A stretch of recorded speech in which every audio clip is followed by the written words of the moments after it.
Good morning and welcome everyone to the FASEA Education Standard and FChFP Pathway update. This morning's session has been run in response to the many queries that we've been receiving from you with regard to how the FChFP stands in line with proposed guidance that has been released by FASEA in the last 5 months. We have a very full agenda this morning where you will be firstly informed of the AFA's strategic focus and key priorities, after which we will then provide a comprehensive update on the FASEA proposed guidance on education and professional standards. We will then introduce the multiple postgraduate pathways available to you beyond completion of the FChFP and update you on the work that we're currently doing with the universities. There is dedicated time in this session carved out for Q&A. Please type in any questions that you have in the Q&A box, which is located on top of your screen, and we will address them during the allocated time. So please, without further ado, welcome Phil Kewen, CEO of the AFA, to present our strategic focus and priorities. Thanks, Mina, and good morning, everyone. Yeah, look, and thanks for your time today. It's really important. Obviously, you've shown a dedication focus to professionalism, and that's why you're here, and we wanted to inform you more. And look, I just wanted to say from an AFA perspective, we know that everyone is committed to professionalism. There's not an advisor that I speak to that is not committed to professionalism. And we know it's extremely important to you and, of course, to the future of financial advice and ensuring that Australians get access to excellent financial advice. And one of our key priorities is we really need to retain the wealth of experience that we have in our profession. We have so many advisors with so much experience. It would be a shame if the education standards, as they are finalised, are too daunting so that people don't want to actually continue in the industry, because we just have that experience and we just need to continue to grow in the industry. And that's why it's important for us to provide education guidance, the tools and coaching. Many people haven't actually done study for some time. Most of you actually have, and you've shown that commitment to professionalism and to your education. That's why you're here. But I think it's incumbent upon all of us to help those along that education pathway. And it's really critical too that we grow the number of advisors.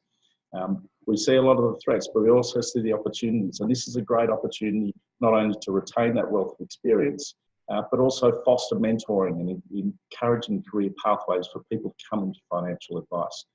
And that's something that I believe we can all play a role in. From an AFA perspective, it's really important that we continue to collaborate. Collaborate with other associations, collaborate with the regulator, ensure that we advocate and influence in terms of the education standards, and that's one of the things that's ongoing at the moment. We're in a consultation period with FASEA, we'll talk about more shortly, but it's really important that we get your views as well. Now, recently we sent out a survey to our members. It is so important. If you haven't completed that survey, please complete the survey as soon as you can. It's crucial that we get as much information as possible from you to give in our submission to FASEA around your education standards, your views, and really the position of the AFA membership. It's incumbent upon you to give us that feedback. And we'll continue to advocate and influence around policy design, legislation and regulation. And that's ongoing, and we know that's in our space, that's never ending. With all of this going on, it's really important, though, that we continue to promote the positives, and that's the value of advice. And that's something that we really don't want. We know there's a lot of negativity, certainly a lot of negativity at the moment. What we can't lose sight of is the fact that thousands of people have positive outcomes from talking to you. You talk to clients every day and make them feel more comfortable, help them sleep at night, give them great outcomes at retirement, great outcomes in the event of something drastic happening in their life. We want to continue to promote that. So continue to provide, if you have, we've got all of our experts to continue to give us information for Your Best Interest Content Hub, our e-newsletter. We get over 5,000 views a month on that, and that's growing, in fact, up to 7,000 views a month.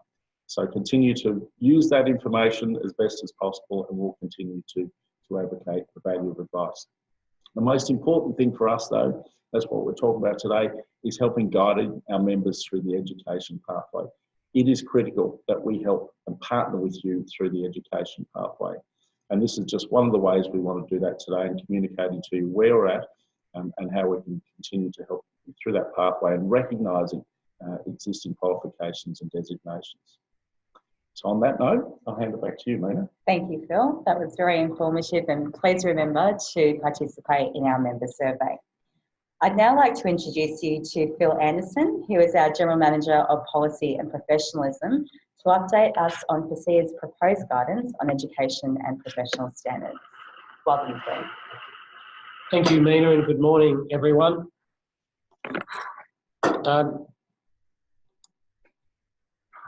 Just move that slide forward. Okay, so I think it's important at the outset that we give a little bit of context around how we've got to where we are now. The push for higher education standards is one that's been discussed and has been the subject of many parliamentary inquiries. Even if you go back to the PJC inquiry on the Ripoll inquiry back in 2009, there was a lot of discussion around education standards, and ASIC has discussed it through 2 consultation papers. We've then seen parliamentary inquiries, Senate reports and PJC reports in 2014, and the financial system inquiry. And then the government formally locked into raising the standards similar to what we see in front of us in 2015. The actual legislation was passed in February of 2017, so it's now been in place for more than a year. So what we're dealing with is largely law. However, importantly, FASEA has the role to implement some of the detail around that. So if we look at the key dates, the first key date is next January, the 1st of January next year, which is when new advisors become required to complete a degree, complete a professional year, and undertake a registration exam. For existing advisors, the key change next year will be the CPD requirements, which will apply across all advisors. And at this stage, we have no detail on what that might look like. The second key date is the 1st of January 2020. This is when the Code of Ethics, the FASEA Code of Ethics, first comes into play. But at the same time, we'll also see the establishment of compliance schemes and code monitoring bodies. There are pretty deep, significant consequences of that, because it'll mean that all advisors will need to be bound by this code, and they'll be subject to increased supervision and oversight by a code monitoring body, which we expect to be a professional association. The next key date is the 1st of January 2021. Now, this is the first point at which existing advisors will need to move to the new standard. So in this case, it's about passing the exam. So existing advisors have till the end of 2020 to pass the exam. The exam, we haven't seen any consultation on it. We do expect that the exam will be a standard exam that will apply to all advisors with some core content, quite possibly around areas like the FASEA Code of Ethics, the Corporations Act, and other core elements of the advice process. So advisors need to be thinking in terms of 2 key dates that they've got to pass new requirements. That first one, the exam, and if an existing advisor has not passed that exam by the end of 2020, then they can no longer operate. And the second key date, and the primary focus of the discussion this morning, is around existing advisors achieving degree equivalence. Now, that is something that's going to impact all advisors, and potentially there are significant implications. Once again, if you haven't passed the requirement by that date, by the end of 2023, then you will no longer be able to operate. The one piece of advice that we often give to business owners is, if you've got someone in your business who is potentially looking to be authorised, there's very strong grounds to suggest that you should get them authorised before the end of this year. If they are on the Financial Advisor Register at any point between the 1st of January 2016 and the 31st of December 2018, then they're classified as an existing advisor. And that means that they have longer to get the exam done and longer to get the degree equivalence achieved. If you delayed it until the 1st of January next year, then they would need to have achieved the required degree, do the professional year and the exam before they can start operating. So for business owners, something certainly to consider if you've got someone coming through this year. Right, now I think it's important that we have a little bit of a look at FASEA. The FASEA board is made up of 9 people. Now, there are 3 that would classify as other, 3 that are industry people, and 3 that are consumers.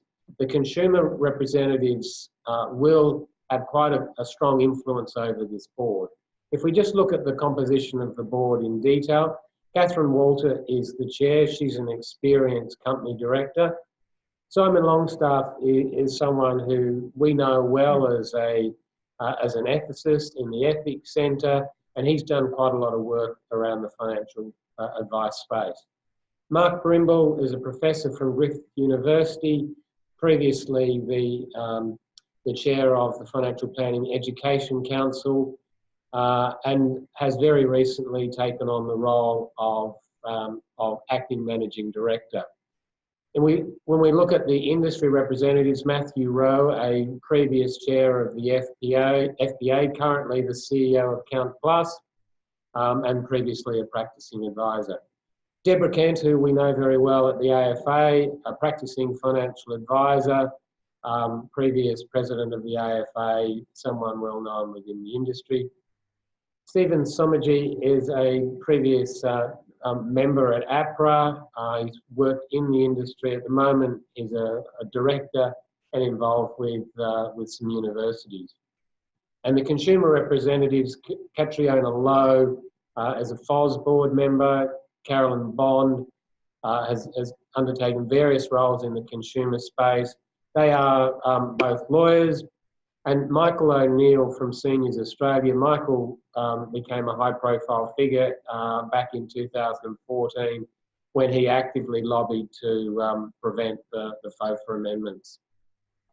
Then we go to the next level. It's about looking at the role of the CEO. Now, Dr. Dean Sanders was the CEO until we got the release from FASEA last week, which suggested that Mark Brimble will be taking over as the acting managing director. That's for a period from the 23rd of April, so from next Monday through to the end of July. The FASEA board is currently recruiting to replace Dean. I guess one thing that's worthwhile talking about is understanding whether Dean's departure is likely to have a significant impact upon the direction of FASEA. Our view on that is probably that the board has been a very active participant in the consultation papers that we've seen so far. So we don't necessarily think we're going to see substantial change as a result of Dean's departure. Okay, now FASEA has made 3 key announcements. The first one was back in October last year. This was their first announcement where they talked about the degree standard for new entrants, for new advisors. And what they did in that announcement is they recognised the Financial Planning Education Council's role and the list that they have already prepared in terms of approved undergraduate and postgraduate degrees.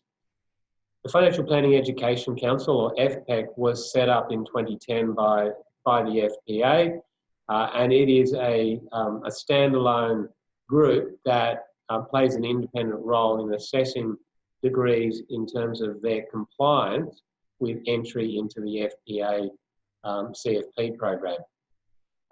Mark Brimble has been the chair of that committee until very recently. It was, I guess, the only source that FASEA had to call upon a list of approved degrees. So we weren't surprised with this outcome, but we believe that further work needs to be done to review that list and update it. Excuse me.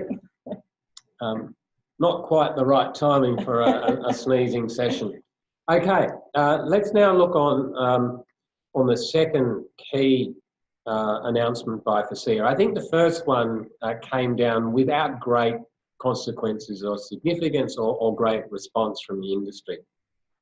We certainly can't say that about the second announcement, which they made in December of last year. This was their first proposed guidance on the requirements for existing advisors, and at the core of it was the suggestion that the minimum requirement would be a graduate diploma.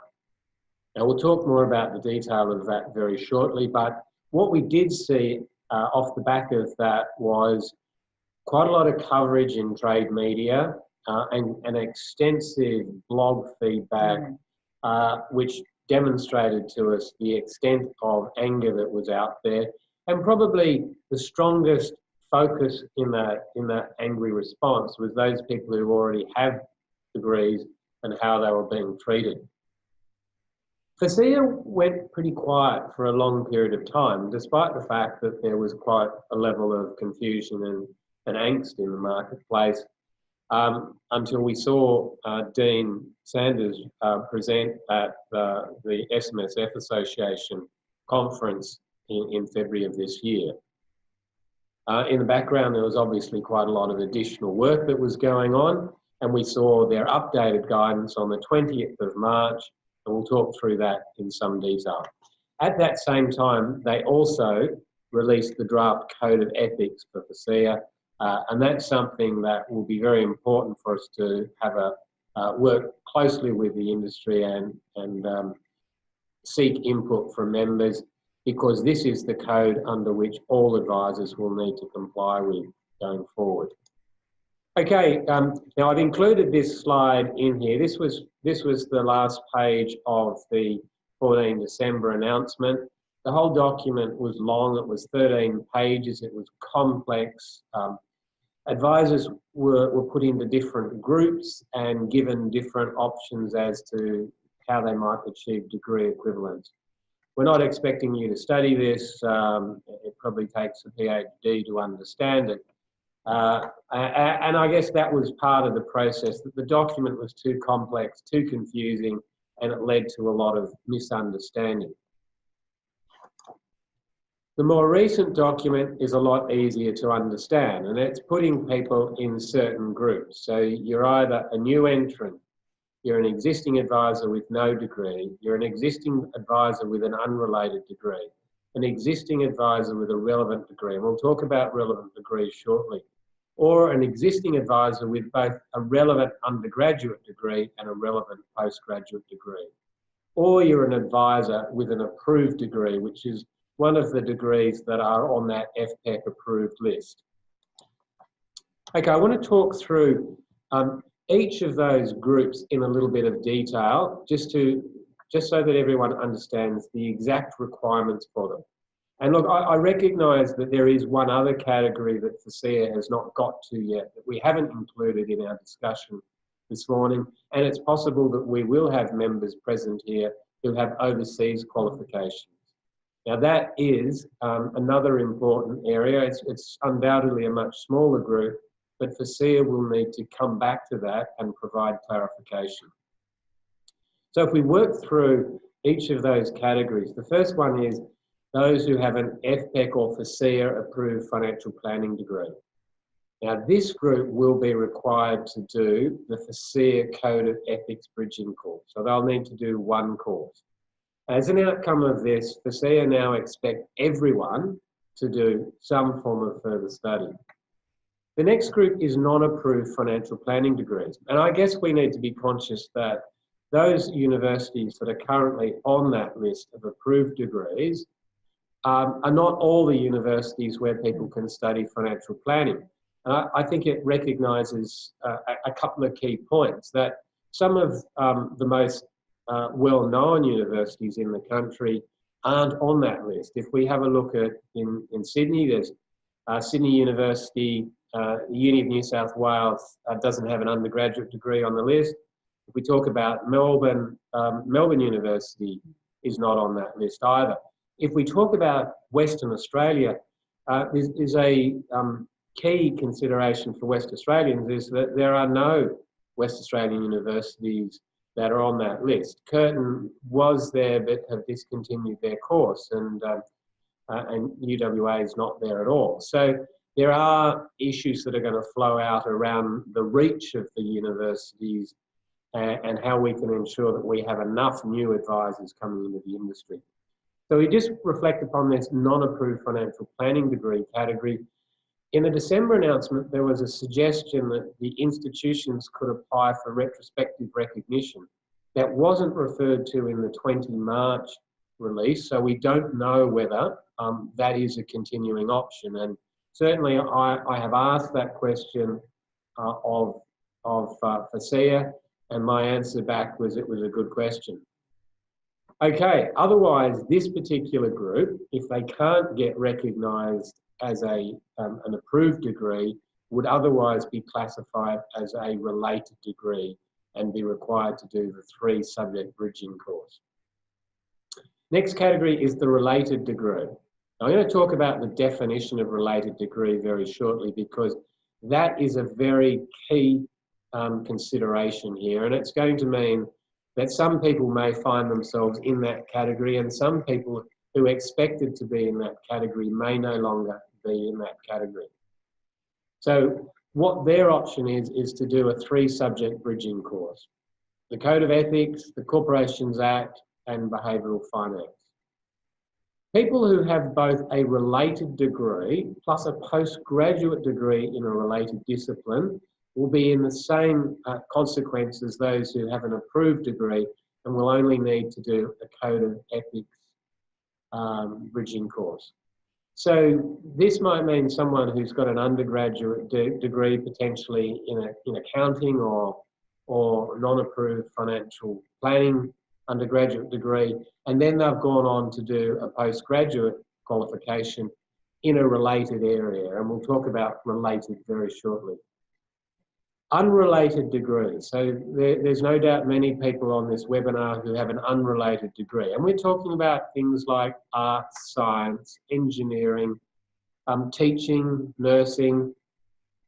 It's a broad category, and there are lots of people who will be in this group. This particular group have been told in the 20 March announcement that they will need to do the full 8-subject graduate diploma.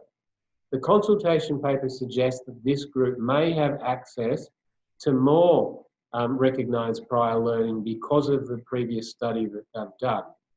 However, how that plays out, we'll have to wait and see, because it's individual universities that will be assessing recognition of prior learning, and in many cases they'll be looking at whether there's a direct correlation between study in one subject and a subject that they're offering.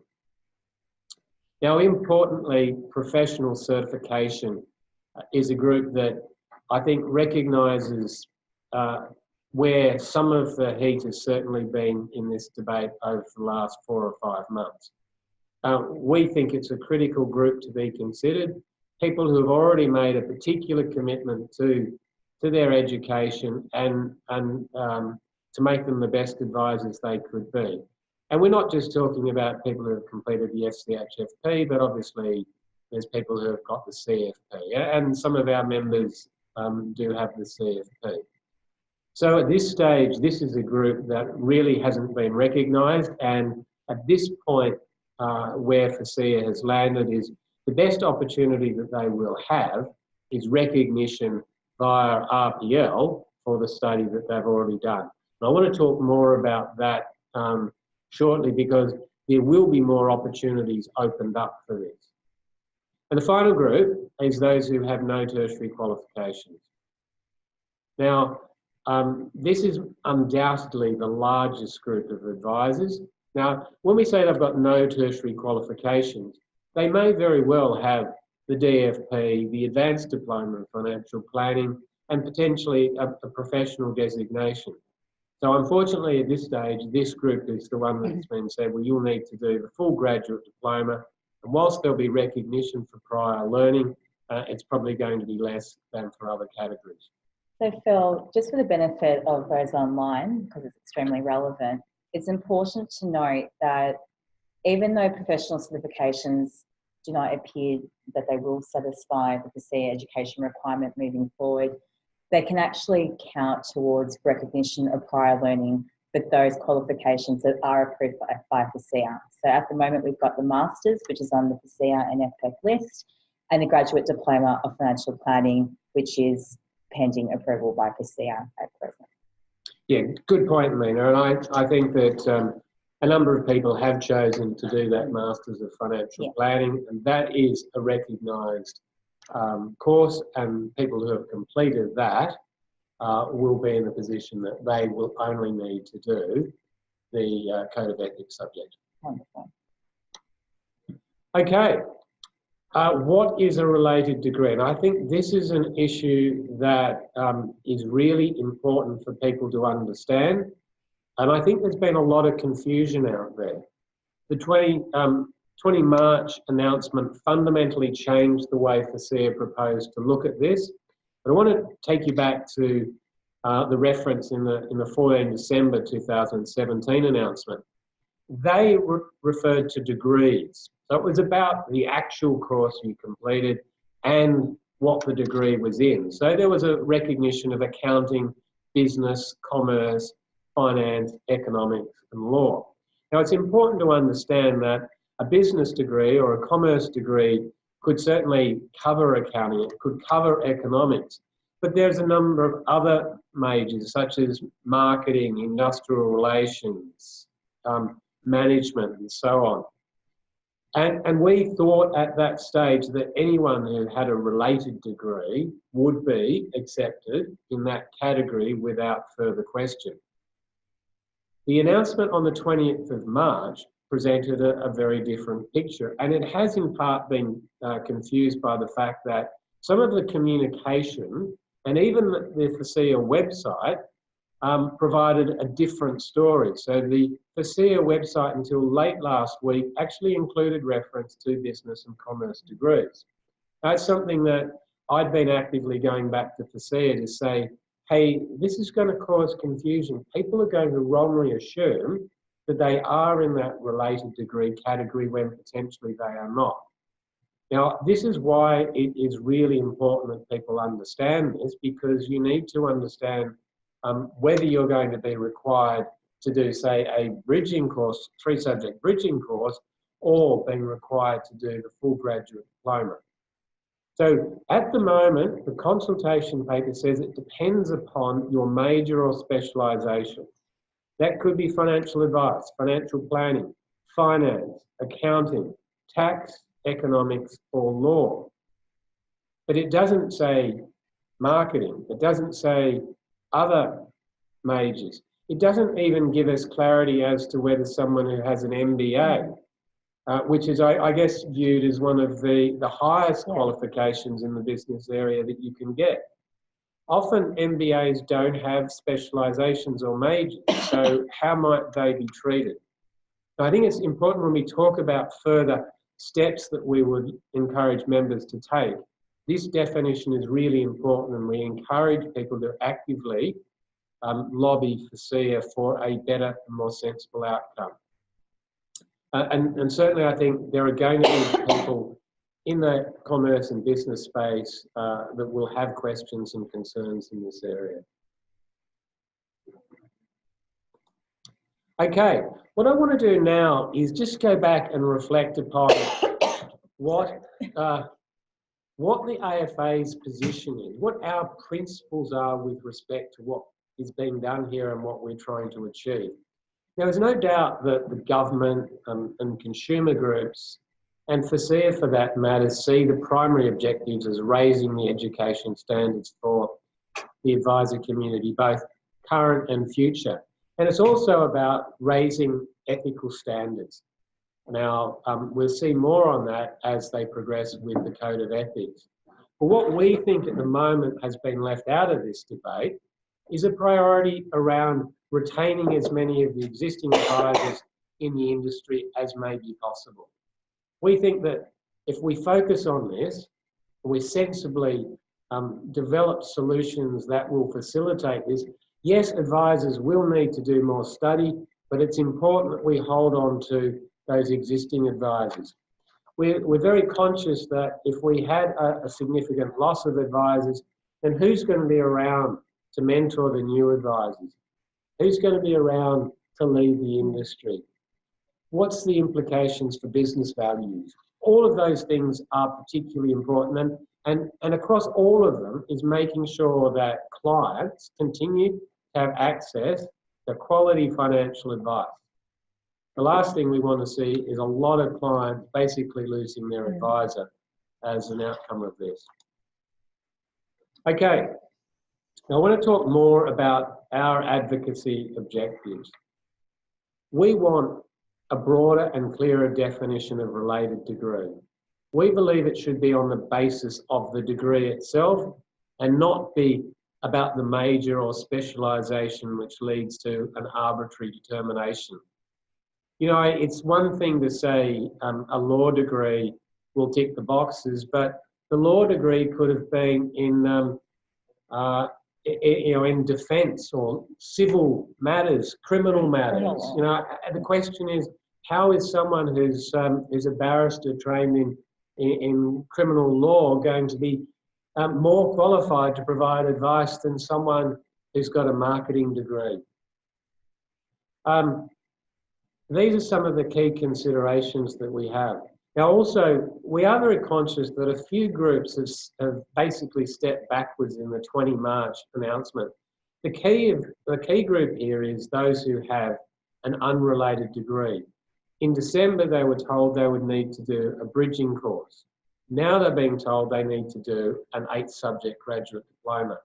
That's a significant step backwards, a significant additional requirement. So we will certainly be advocating for this particular group, and we would emphasise recognition for people in this group who have done further study already, whether that's the ADFP or a professional designation.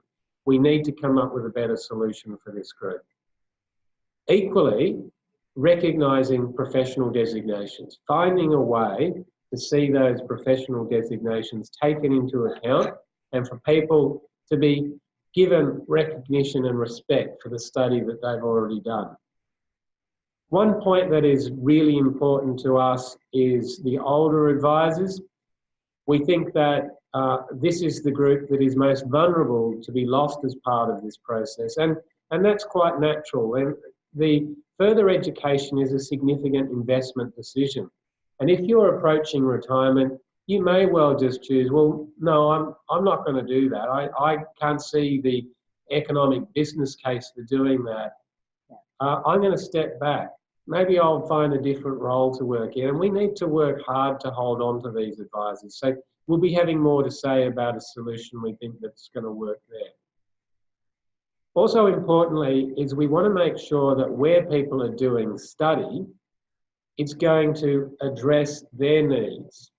We don't want everyone studying the same stuff. We don't want risk specialists studying derivatives or securities. We want them to have the chance to study what is materially relevant for them. And also what's really important is that cost and time are going to be a big factor in this. We need to find ways to ensure that people have access to the most cost-effective solutions, and where they have access to credits or exemptions, to be able to get those without needing to pay a lot of money to obtain them. So that's going to be an important consideration. Now, other things that we will be advocating on is it's really important that we give advisors the chance to study in areas that will add value to their business and will be of interest to them. There's no point asking people to do further study if they're just not engaged or not getting anything out of it. We need to make sure that there's provision for people who are specialists. Now, whether they're risk specialists, they might be aged care specialists, SMSF specialists. Let's not force them all to do the same core material that a financial planning advisor may do. And the advisor's age, is, as we've said before, is a key determinant in whether they make the decision to take further education. We would strongly encourage the FASEA needs to come up with a solution there. Now, I make the point that the process to this point hasn't played out as we would like to have seen it. This is a huge change for the advisor community. They are being asked to do something that you could argue they've never been asked to do before. Making a huge investment and a huge commitment. There will be consequences for businesses and families. This would better have been done by winning the hearts and minds of advisors to convince them that there was justification for change and get them committed to this change. Unfortunately, the way it's played out over the last few months is it's been all about the reason why this wasn't a fair outcome and why it needed to be changed. So we need to turn this around. We need to get hearts and minds back in play here to ensure that advisors are wanting to be part of the future and not wanting to argue about the process to get there. That's a really good point, Phil. I think, you know, we do understand that this is a very challenging time, and many advisors, so even, you know, beyond this call, will struggle with the unintended consequences that the change in education standards will bring. Knowing many of you, both personally and professionally, we believe that it's important for you to reflect on the proposed standards and what it will bring to you both negatively and positively. Think of all the things and all the wonderful things that you've achieved for your clients and how the new education requirement may actually bring some value to you and your business as well as your client relationship. There's still a bit of detail to be worked out, and this by no means is the final iteration of the education standards.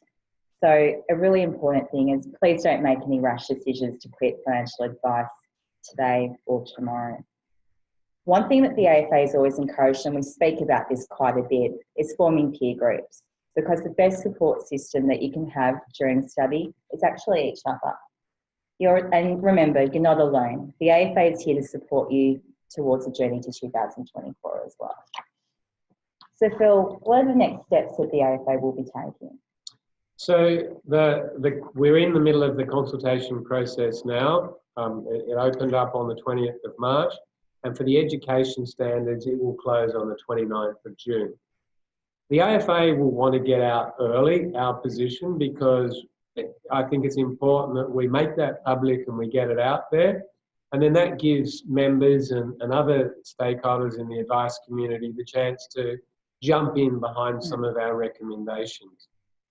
So that's the first thing, is to get our submission in, make sure that we argue strongly with FASEA for sensible and pragmatic outcomes. That goes back to those principles, and most particularly holding on to as many of the existing advisors as we can. We strongly encourage financial advisors to contribute to this debate. It is open to everyone, and why it's so important is, and the community we have on the line this morning is a classic group. You've already got a lot of study. Has that study been fairly considered in this process? Don't be afraid to put your personal circumstances down. Now, I can envisage there'll be people who've got an undergraduate degree, a postgraduate degree, they've done the DFP, the ADFP, and they've got a professional designation, and they are just not being recognised for that. That's just one example, I'm sure. There'll be many examples on the line, and we would strongly encourage you to put your views directly to FASEA. Their email is consultations@fasea.gov.au. And the starting point is obviously having a look at the consultation paper. Now, the AFA has already started talking to politicians. This process is one that has been finalised in the Parliament back in February of 2017, and the job has been given to FASEA to implement. But it remains the fact that the Parliament is where the establishment of this was created. The Minister still is a relevant stakeholder in this, and other members of Parliament are certainly listening to feedback from members and from people in their electorates. We've already seen a lot of communication with politicians, and look, I don't think it does any harm if you do have the chance to sit down with politicians. There's no harm in feeding your concerns back to them, because it will inevitably then feed back as a mention to the Minister, and the Minister becomes aware of the extent of concern in the marketplace. And we'll obviously continue to escalate our concerns right across the political spectrum. Now, there are going to be different groups who will be thinking about this in terms of the impact on them. I want to make the point that this impacts just about all advisors, even accountants who just have limited advice provision. They are impacted by this. The one group who isn't is those who sell timeshare schemes. Now, we have no understanding of why they've been given an exemption. It's not as though they are people of esteemed character that deserve preferential treatment. And this is something that we trust will be looked at. Now, one thing that we also need to emphasise is the exam. This is the first hurdle for advisors to achieve. The 31st of December 2020 is the deadline. And this is something that we'll also be looking to provide a lot of support to our members on. We hope that the study that they need to do will actually help them to get there for the exam. So this morning, we actually have a couple of polling questions for you to complete.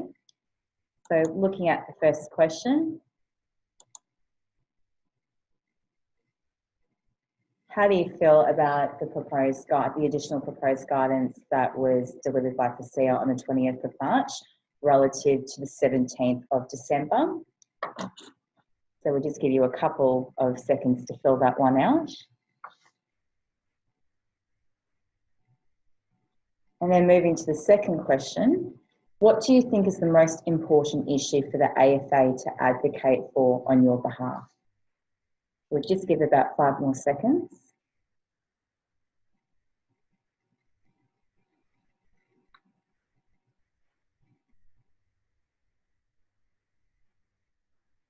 Okay, so we're just closing the poll now. And looking at the results, 49% of you feel less optimistic about the additional proposed guidance that was released by FASEA on the 20th of March. And interestingly, 67% of our participants this morning believe that professional designations are the most important issue for the AFA to advocate for. Yeah. Very interesting. Well, it certainly is interesting. I think highlights the need that we all have to advocate strongly for the sensible improvements in this package. It is unfortunate that a number of groups appear to have stepped backwards from the December announcement to the March announcement, and obviously we haven't seen any progress for professional designations. So look, I think that feedback is particularly relevant. A big focus on professional designations. Older advisors, they've certainly been included there, and the definition of an unrelated degree. Yeah. So thank you for participating in that poll. It will certainly add a lot more weight to our submissions moving forward. So thank you, Phil, for providing a very comprehensive and informative update. Please remember, if you have any questions about any of the content that Phil covered this morning, please feel free to type your questions into the Q&A box at the top of your screen, and we'll answer them at the conclusion of this presentation. So with the FChFP, one thing that the AFA took into account, and you've probably heard this before, we did this deliberately and from the outset. It was to provide our members with a pathway to achieve postgraduate financial planning qualifications as well as a professional designation. As part of our education partnership with Kaplan, each unit was designed to achieve 1-for-1 credit into the Master of Financial Planning, meaning that each unit of the FChFP is actually governed at that AQF 8/9 level. What this means for you is that there is a potential for every unit that you've completed of the FChFP to count towards recognition of prior learning, which we mentioned before. And there's certainly some universities already that will recognise that into both the Masters and the Graduate Diploma.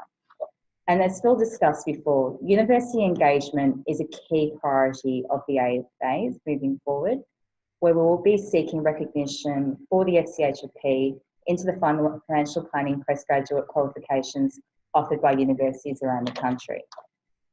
So the current state of play, at present we have standing articulation both with Kaplan and with Deakin University.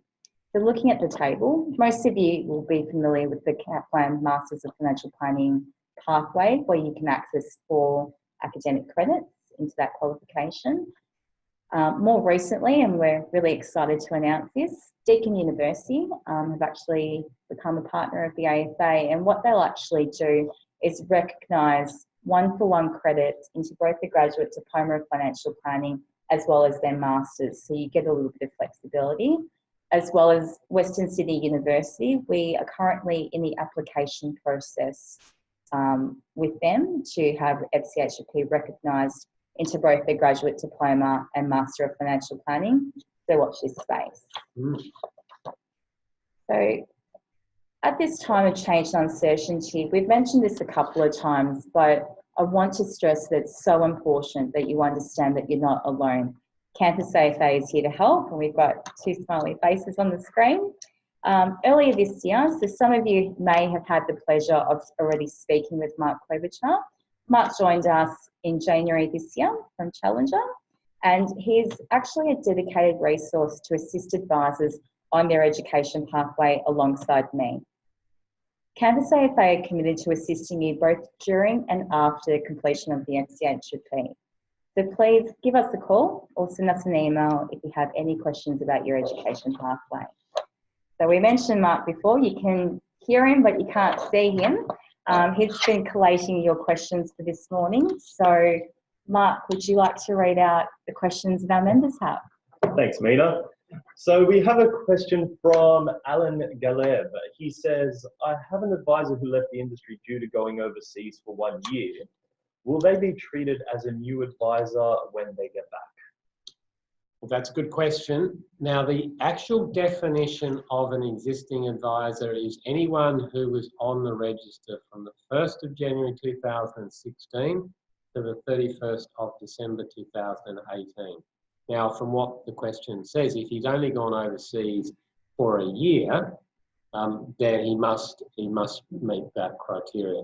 Now, we get some interesting examples here, and maternity leave is a classic case. Now, there may be people who went on maternity leave and they've stayed out of the industry for a period of time. So they are in a group that if they left before the 1st of January 2016, it certainly makes sense for them to come back before the end of this year to get that existing advisor status. Thanks, Phil. We also have a question from Aldo regarding grandfathering. He asks, why is there no grandfathering proposal for the advisors who have 8 to 10 years of experience? And also, has a proposal been made to provide some grandfathering for those who have experience and education, such as the FChFP? So the AFA's position back in 2015 and 16 was that we accepted through all the parliamentary pressure and the media pressure that there needed to be some increase in the minimum standard. At that time, what we said was that it should be the Advanced Diploma of Financial Planning. Now, the political process played out and we ended out where we are with this equivalent degree position and the standards body needing to determine that. What we wanted back in 2015 and 16 was the government to define the new standard for existing advisors, which was a pragmatic, sensible solution, but to define it through either the legislation or the regulation so that we had certainty and we would have avoided all of this angst and confusion that we have now. Giving a complete grandfathering was never a consideration that the government was going to accept, because their focus has always been on not just new advisors, but existing advisors. So the landing position of FASEA on an 8-subject graduate diploma, we felt was at the higher end of where they could have landed. But no, there is no simple solution in terms of complete grandfathering, and that was, for the last few years, never going to be an option. Thanks, Phil. Maybe one for Mina with this question from Christy, and this has actually popped up in a few of the questions, but I'll read Christy's question specifically. Is AFA expecting Kaplan to provide RPL for FChFP for the graduate diploma in addition to the master's? That is a very frequently asked question, Mark. So at present, I might talk through the reasons why it's currently not recognised. It's just a construct of the curriculum. So it just so happens that Deakin University's curriculum actually lined up with our curriculum. So that's why you get the 1-for-1 into the grad dip with Deakin. Kaplan we have been discussing. So we're currently looking at, because that would effectively mean that Kaplan will have to reconstruct their graduate diploma, or we would have to reconstruct the FChFP at present. So we're actually having that conversation. At the moment, things have started to move. So once we know more and we can actually confirm, we'll certainly get in touch with you if that becomes a reality. And one of the things that we'd expect to see is that the graduate diplomas will have more options. I mean, there's going to be more people going through these courses, so there's greater capability for the institutions to invest in them. So if you have, if you have 12 or 15 subjects to choose your 8 from, then there's much greater possibility for those institutions to add subjects that more directly align with subjects that are in Absolutely. the FChFP. It's a demand piece as well. So the more the universities invest in financial planning education as a discipline isn't as mature in Australia as it is overseas. So I think as more demand flows through, there'll be more diversity in the curriculum that's available from the unis as well. We have an anonymous question as well, and I might actually put the answer out to this one. It's a nice, easy one. Will you make the slides available to us after the presentation? We definitely will. We are recording the session, so we will send an email out with a copy of the video and the slides as well. Well done, Mark. Sorry? Well done, Mark. Thank you. We also had a question around what unis in Adelaide may be involved from Mark Butters. Okay, so Adelaide's an interesting one. So if we look at the postgraduate qualifications that are currently available, with Adelaide, it only goes to a certain date, which is quite interesting. So what will need to happen, and Phil touched on it before, is that the universities will have to apply to FASEA if your date isn't noted on the FASEA and FPEC list. We do have a lot of advisors who fall into that category. So if you have a specific example or wanted to chat more offline, give me a call or send me an email, Mark, and then we can have a discussion around that. And a question from Grant Thompson. I have completed FChFP and now signed up for the recently approved RPL using Deakin's graduate diploma. Does that simply mean only 4 more units to complete and I will be in line with the FASEA's guidelines? Oh, so that's an interesting question, Grant. So in terms of articulating into the graduate diploma, yes, it is 4 subjects. In terms of what FASEA require for FASEA approval for the graduate diplomas, we still need to see some more guidance from them. The universities have indicated that if there are additional subjects to complete, recognition of prior learning could certainly be a pathway to achieve that, or some fee arrangements have been suggested as well. So what I might do, Grant, I know you very well, is that if you want to send me through an email, we can have a chat with Deakin and get you some more clarity from the university's perspective as well. So one of the things that we expect to see is 3 core subjects in those graduate diplomas, being the FASEA Code of Ethics, the Corporations Act, and the Behavioural Finance, which is what the core subjects of the bridging course are.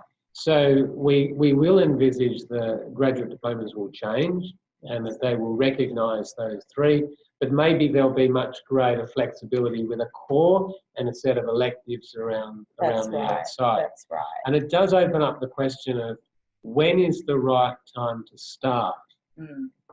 Yes, so I've been speaking to the universities about when should advisors commence study, because we know that something has to be done, but we don't have much guidance beyond that. So what the universities have informed us is that if you start now, they can be flexible moving forward. So the urge is, if you know that you want to commence study and that will make you feel more comfortable, please do commence study or just inquire with the universities.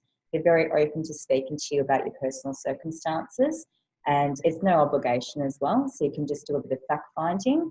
And then beyond that, if you decide to study, they're going to be flexible. They're going to have to be pragmatic about this.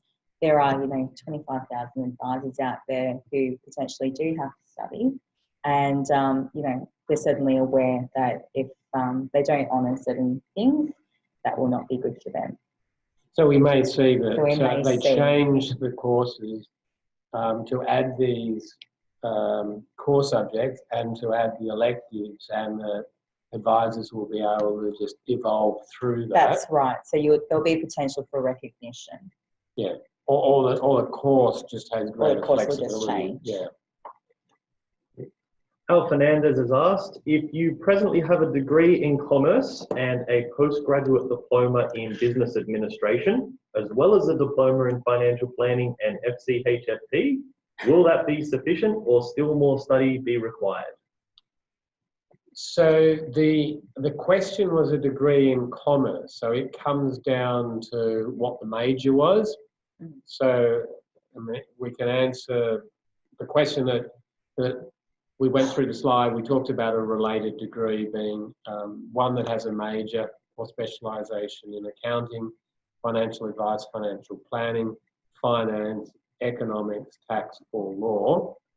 So first part of the question is, depends upon your major, and people will need to go back and check, well, what was my major? And the universities have actually defined a major as being 8 subjects within your undergraduate degree. So we can have a look at it for you. So if you brush the dust off the academic transcript, that's something we can certainly help you with as well. And some people might find that they've got double majors. That's right. The second part was business administration. And once again, the answer to that question is not clear, because the definition of related degree talks about a major or specialisation, and business administration doesn't sit on the list, but maybe there's no specialisation there. The DFP, and I think it was mentioned of FChFP, at this stage, the way for those to be considered is to be given credit towards some other subject. So I know it's not a very clear answer. It does very much depend upon the specifics, and that's why we're encouraging people to complete the survey that we have out there, so that we really do understand how many members we have that are caught in these buckets where they're unsure and they don't have the answers from FASEA yet. And perhaps a final question just before we wrap up from Mark. So does this exam become available on the 1st of January 2019? Well, that's a good question. I understand that FASEA and now the board of FASEA are now starting to work on the exam. I'm not sure when we're going to see any detail around it, and obviously there'll need to be consultation.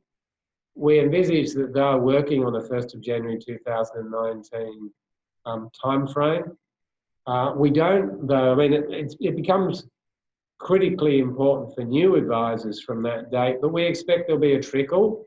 We think everyone who's got a chance will get on the register before the end of this year. So in the first half of next year, there'll be a trickle. We're not really sure at this stage what point in the professional year they'll be able to do the exam. So I think FASEA is working towards a 1 January 2019 timeframe, but if they don't quite get there, I just don't think it's going to have that big an impact, and existing advisors will need to be prepared to wait. And obviously the other important consideration is give yourself the chance to start working towards degree equivalence, which hopefully will help towards getting you across the line with the exam. Well, thank you so much, Phil, for your time this morning, and thank you to everyone for joining us. Certainly been provided a lot of food for thought. We do have some more questions that haven't been answered, so we will circulate a FAQ sheet after this session has concluded, as well as circulate the recording for those of you who couldn't attend. So have a great afternoon, everyone, and goodbye. Thank you.